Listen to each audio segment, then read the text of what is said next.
Baik, Alhamdulillah sudah kembali bersama kami lagi di Rampai Pagi dari Studio 4 kita bersiaran dan pada saat ini Audio kita akan mengikuti segmen Tazkirah yang kali ini kami bawakan dengan tajuknya Meneladani Sifat Sabar Rasulullah. Dan bersama kita di talian sekarang ini itu bersama dengan Yang Mulia Ustaz Pengiran Haji Ridwan bin Pengiran Haji Badarudin merupakan penolong pegawai agama Pusat Dakwah Islamia bersama kita di talian. Assalamualaikum Ustaz. Waalaikumsalam warahmatullahi wabarakatuh. Alhamdulillah. Apa khabar Ustaz? Per pagi ni sihat ya? Alhamdulillah sihat. Di rumah saja. Alhamdulillah. Itu yang sebaiknya. Ya. Bekerja dari rumah. Bekerja ya. dari rumah. Bekerja ya. daripada rumah ya. Baik, Alhamdulillah Ustaz ya. Tanpa melengahkan waktu lagi, kita membawakan tajuk kita yang sangat menarik sebetulnya. Kita mengenali akan kepribadian ataupun akan sifat Rasulullah sallallahu alaihi wasallam, itu meneladani sifat sabar Rasulullah. Baik, sebagai mukaddimahnya kami serahkan kepada Yang Mulia Ustaz untuk kita kongsikan bersama dengan penonton kita pada pagi ini. Silakan. Terima kasih Daud dan juga Mahirah. Assalamualaikum warahmatullahi wabarakatuh. Bismillahirrahmanirrahim. Alhamdulillahi rabbil alamin. Wassalatu wassalamu ala asyrafil anbiya'i wal mursalin sayyidina Muhammad wa ala alihi wa sahbihi ajma'in. Subhanaka la ilma lana illa ma 'allamtana innaka antal alimul hakim. Faqad qala Allah ta'ala fil Qur'anil 'azim. A'udzu billahi minasyaitonir rajim. Bismillahirrahmanirrahim. Laqad kana lakum fi Rasulillahi uswatun hasanah liman kana yarjullaha wal yawmal akhir wa dzakarallaha katsiran. Shadaqallahul azim. Alhamdulillah, syukur kepada Allah Subhanahu wa taala dengan limpah kurnia juga dapatlah kami bertemu pada pagi ini dalam suasana Maulid Nabi sallallahu alaihi wasallam yang pada ketika ini tadi sudah berada 14 Rabiul Awal lah. Jadi 2 hari lepas tadi sudah meraihkan ataupun membesarkan dalam cara ketani sendirilah dalam norma baharu ketika ini, yang mana tani dapat juga kumpul-kumpul, tapi dalam secara ketani virtualnya ketani dapat juga ketani meraihkan atau memperbesarkan kelahiran putraan baginda Rasulullah sallallahu alaihi wasallam. Alhamdulillah, syukur kepada Allah Subhanahu wa taala juga dapatlah tani dalam keadaan kata ni COVID ini memperbanyakkan salawat kepada baginda Rasulullah sallallahu alaihi wasallam. Jadi banyak masa kita untuk bersalawat kepada baginda. Para penonton muslimin dan muslimat yang dirahmati Allah. Dalam surah Al-Ahzab ayat 21 ada Allah berfirman, A'udzubillahi minasyaitonir rajim. Bismillahirrahmanirrahim. Laqad kana lakum fi Rasulillahi uswatun hasanah liman kana yarjullaha wal yawmal akhir wa dzakarallaha katsiran. Yang tafsirnya bahawa sesungguhnya pada diri Rasulullah SAW itu adalah, dalam diri Rasulullah SAW itu adalah terdapat uswatun hasanah, iaitu contoh yang paling baik yang perlu kita ikuti. Liman kana yarjullaha wal yawmal akhir, iaitu orang yang mengharapkan rahmat Allah Subhanahu wa taala dan juga pembalasan hari akhirat, dan wa dzakarallaha katsira, dan banyaklah untuk mengingat Allah Subhanahu wa taala. Dalam tafsir Ibnu Katsir ada menyatakan ayat ini adalah dasar yang paling utama sebenarnya dalam tani perintah meneladani Rasulullah sallallahu alaihi wasallam dalam semua segi, dalam perkataan, dalam perbuatan dan apa saja, termasuklah juga ketani dalam menunjukkan kesabaran dan juga keteguhan dan kesungguhan baginda Rasulullah sallallahu alaihi wasallam dalam menegakkan agama Islam, dalam dakwah baginda. Kerana ayat ini ia turun ketika perang Ahzab, yang mana pada ketika itu orang-orang muslimin yang ikut berperang dalam perang Ahzab itu, hati bis dia itu sudah mula goncang, sudah mula ada rasa ketakutan. Sudah ada hilang keberanian dia dalam berperang, dalam perang Ahzab itu. Jadi turunlah ayat ini, iaitu laqad kana lakum fi rasulillahi uswatun hasanah. Jadi Allah turunkan ayat ini supaya orang mukmin ni, orang Islam ni melihat baginda Rasulullah SAW itu sebenarnya dia takut. Jadi kita ni lihat baginda Rasulullah SAW itu semua contoh-contoh yang baik terdapat pada diri baginda Rasulullah SAW. Dan begitulah juga sifat di antara sifat baginda Rasulullah SAW itu adalah mempunyai kesabaran yang tinggi. Kalau kita lihat sejarah, sejarah baginda Rasulullah SAW. Kalau kita nikan sabar ni sebenarnya diuji dulu sebenarnya. Kalau tanikan kata beriman dan beriman ini kena uji dulu sebenarnya. Jadi ketinggian kesabaran baginda sallallahu alaihi wasallam itu kami melihat kalau sejarahnya sebelum lagi lahir baginda sallallahu alaihi wasallam, Allah telah uji baginda dengan kewafatan bapa baginda sallallahu alaihi wasallam ketika berada dalam perut ibunya Aminah. Jadi Abdullah bin Abdul Muttalib telah meninggal dunia dalam ketika Nabi sallallahu alaihi wasallam berada dalam perut ibunya Sayyidina Aminah. Jadi selepas itu berumur 6 tahun, jadi Aminah lagi meninggal. Jadi ujian-ujian itu tidak, tadi dah putus-putus. Meninggal bapaknya, selepas itu meninggal lagi ibunya, dan selepas itu meninggal lagi neneknya Abdul Muttalib. Jadi ujian itu yang kata ni berpanjangan. Karena kesabaran baginda sallallahu alaihi wasallam itu tidak dapat kita ni bayang-bayangkan kerana kita ni ikut. Tapi itulah hakikatnya. Kalau kita ni melihat, kita ni sabar dan sabar, kita ni kena uji dulu. Kalau kita ni ingat sejarah Isra' dan Mi'raj juga, sebelum terjadinya Isra' dan Mi'raj itu, kita ni ketika sebelum Isra' dan Mi'raj itu, pada ketika itu digelar Yaumul Hazanah, artinya hari duka cita. Hari duka cita dimaksudkan di sini ialah pertama sekali ialah meninggalnya Abu Talib, pamannya. Yang mana Abu Talib ini sendiri ialah pendukung kuat, iaitu background ataupun orang di belakang baginda sallallahu alaihi wasallam dalam berdakwah, dalam menyebarkan dakwah Islamiah. Jadi kalau ada Abu Talib itu, orang kafir Quraisy tidak berani. Jadi disitulah sedihnya baginda sallallahu alaihi wasallam dengan meninggalnya Abu Talib. Dan yang kedua, kesedihan baginda ialah meninggalnya Sayyidatina Khadijah. Yang mana inilah isteri yang mendukung juga, pendukung kuat dalam dakwah baginda sallallahu alaihi wasallam. Sebab itu dua orang ini adalah dua orang pendukung kuat. Sebelum orang ramai yang kata ni menerima Islamannya, waktu itu memang payah. Jadi mesti ada pendukung-pendukung di belakang untuk menyebar luaskan dakwah baginda sallallahu alaihi wasallam. Dan telah wafatnya kedua ni konon-konon membawa dirilah karena telah meninggalnya Abu Talib itu sendiri. Jadi dia di Mekah dah diterima.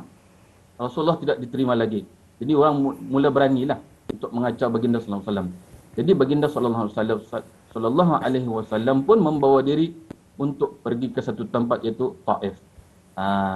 Jadi konon-kononlah untuk kan ke Taif itu ada orang yang mendukung setiap, ada orang kan kata ni menerima dakwah baginda. Jadi nyamanlah hati, ada dangan di sana.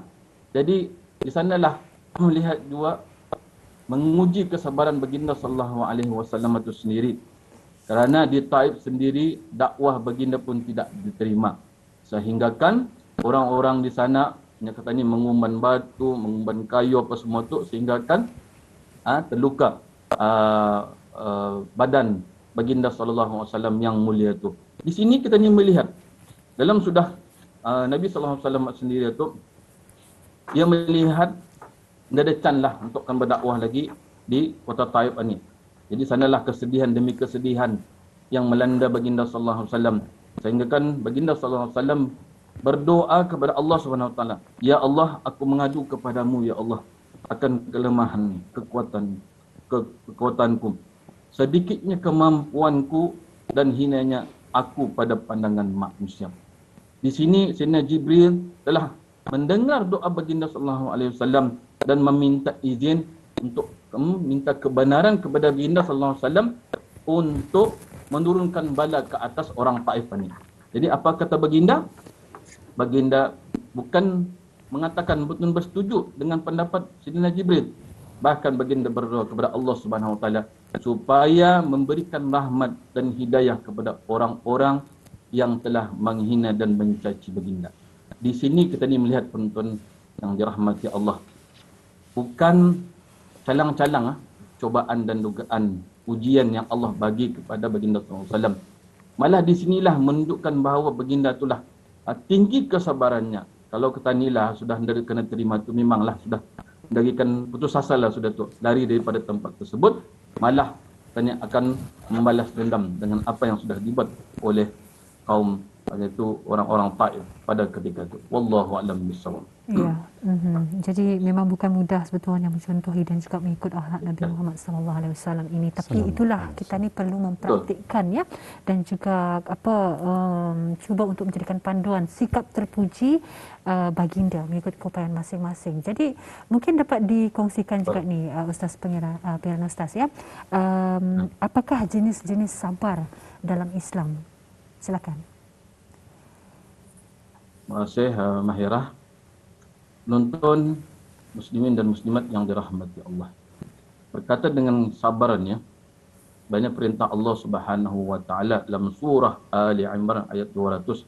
A'udzubillahi minasyaitonir rajim. Bismillahirrahmanirrahim. Ya ayyuhalladzina amanu sabiru wa sabiru wa rabitu wattaqullaha la'allakum tuflihun. Yang tafsirnya, wahai orang-orang yang beriman, bersabarlah kamu dan kuatkanlah kesabaran kamu dan tetaplah bersiap siaga dan bertakwalah kepada Allah. Mudah-mudahan kamu beruntung, beroleh kejayaan. Sebagaimana yang dipersoalkan tadi tu, pertama sekali ialah dalam kita ni bersabar ni, pertama sekali ialah sabar dalam menghadapi musibah. Ini biasa kan ya. Memang kalau kita ni ada musibah, memang orang-orang di sekeliling kita ni akan berkata sabar saja. Sabar saja. Macam ketika COVID ketika ni kalau ada ahli keluarga yang terkena penyakit COVID ni, jadi ahli keluarga yang dah terkena cukuplah katanya berkatakan sabar saja. Mudah-mudahan Allah memberikan rahmat, memberikan kesembuhan kepada keluarga kita macam tu. Jadi di sini menunjukkan Allah akan cuba kita ni dulu. Kita ni sabar dan sabar tu jadi macam-macam. Jadi Allah uji kita ni dengan musibah. Kerana musibah ini juga terdiri daripada dua bahagian juga. Dalam tani kesenangan pun sebenarnya musibah juga sebenarnya. Dalam kata ni pahit, tani tahu tu itu sah ujian sebenarnya. Tetapi dua-dua tersebut, dua keadaan tersebut adalah merupakan ujian kepada kita ni untuk meningkatkan kita ni keimanan kita ni kepada Allah Subhanahu wa taala. Memang kesabaran itu dalam tani menghadapi ini memang rasa pahit. Misalnya seseorang atau kehilangan harta benda, kehilangan orang yang tercinta. Jadi semua itu menguji kesabaran katanya. Coba kita lihat nasihat baginda sallallahu alaihi wasallam kepada seorang perempuan. Nabi sallallahu alaihi wasallam pernah melewati seorang wanita yang sedang menangis di sisi kuburan dia, di sisi kuburnya katanya. Lalu beliau sallallahu alaihi wasallam bersabda, bertakwalah kepada Allah dan bersabarlah. Kemudian wanita itu berkata, jadi jauhkanlah darikunya. Sesungguhnya engkau belum pernah merasakan musibahku dalam mengetahuinya. Kadang-kadang kata ni pandai bercakap sabar tapi apabila tekanarah kata ni, kadang-kadang kata ni pun hilang sabar. Contohnya macam tadi kehilangan sesuatu, kehilangan orang yang kata ni cintai itu. Memanglah kata ni bercakap ada orang memang mudahlah. Tapi apabila kata ni terkana, sanalah yang kata ni melihat ujian yang kata ni tu perlu pas kehendak kata ni menerima ujian daripada Allah Subhanahu wa taala.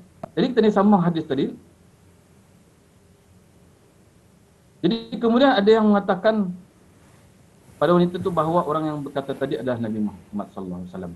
Jadi ada orang di sekelilingnya tu memberitahunya, orang tahunya ke dia tu Nabi Muhammad sallallahu alaihi wasallam.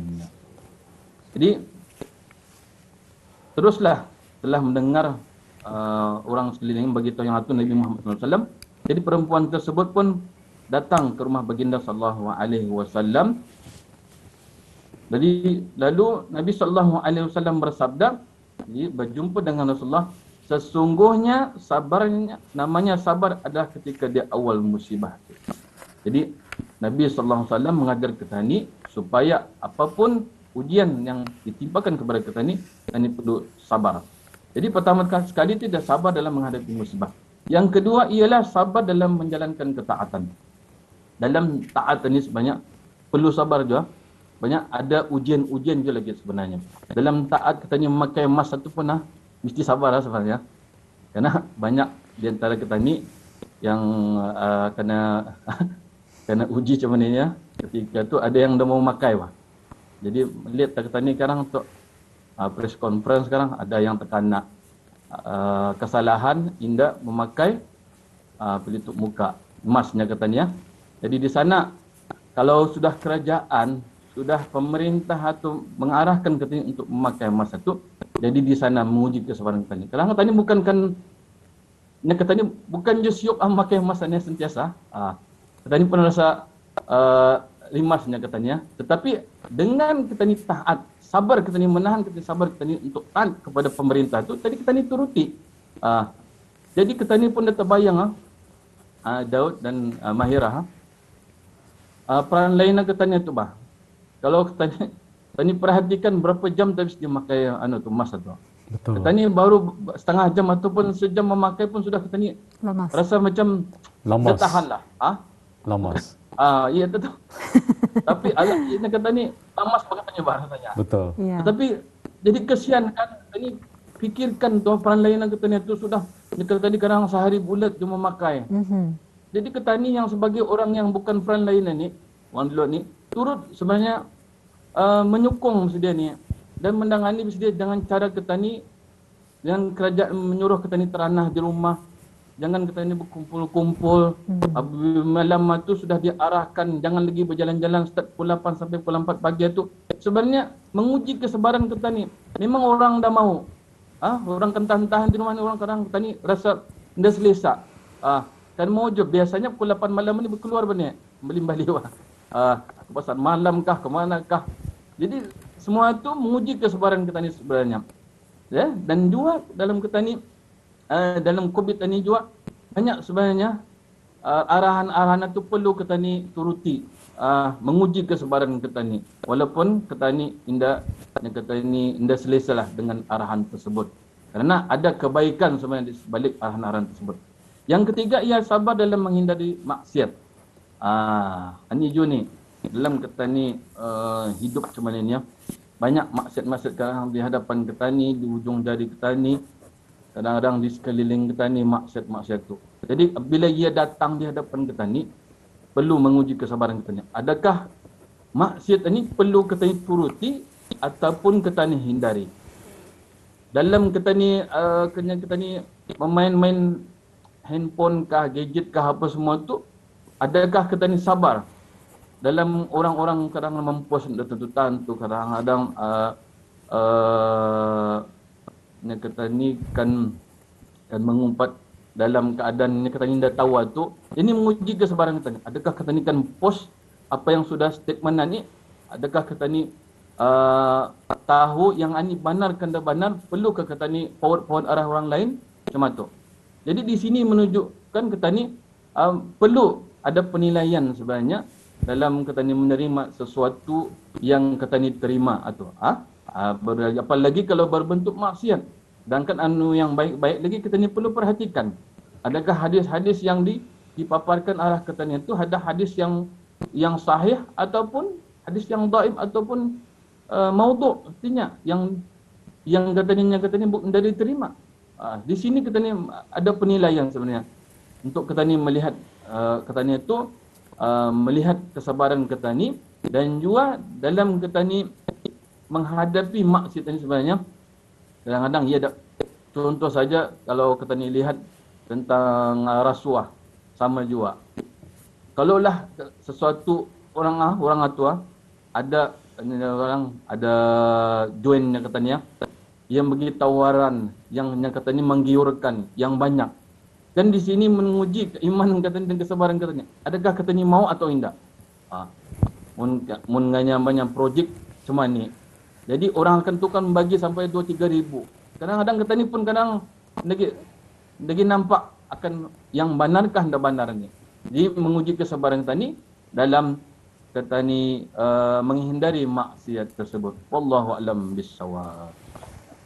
Baik, itu dia penjelasan yang cukup terperinci ya. Betul. Dan kita selaku umat Nabi Muhammad sallallahu alaihi wasallam ini perlunya kita mengambil pengajaran ataupun apa saja yang telah dilalui baginda Rasulullah sallallahu alaihi wasallam itu untuk kita jadikan sebagai panduan hidup kita ya. Baik, Ustaz, terima kasih kita ucapkan kerana memandangkan waktu yang diperuntukkan untuk kita sangat terhad sekali untuk pagi ini ya, untuk meneruskan lagi sesi tazkirah kita iaitu meneladani sifat sabar Rasulullah sallallahu alaihi wasallam ini. Jadi baik, ingin kita ucapkan sekali lagi jutaan terima kasih kepada Yang Mulia Ustaz di atas perkongsiannya, dan itu merupakan sebagai ilmu yang dapat kita kongsikan bersama. InsyaAllah di lain kesempatan kita jumpa lagi. Baik, jaga ni orang sama-sama tadi jaga kita jaga kita lah ya. InsyaAllah Ustaz dan keluarga sentiasa dalam perlindungan Allah Subhanahu Wa Taala juga ya. Baik, jumpa lagi Ustaz. Assalamualaikum. Waalaikumsalam warahmatullahi wabarakatuh.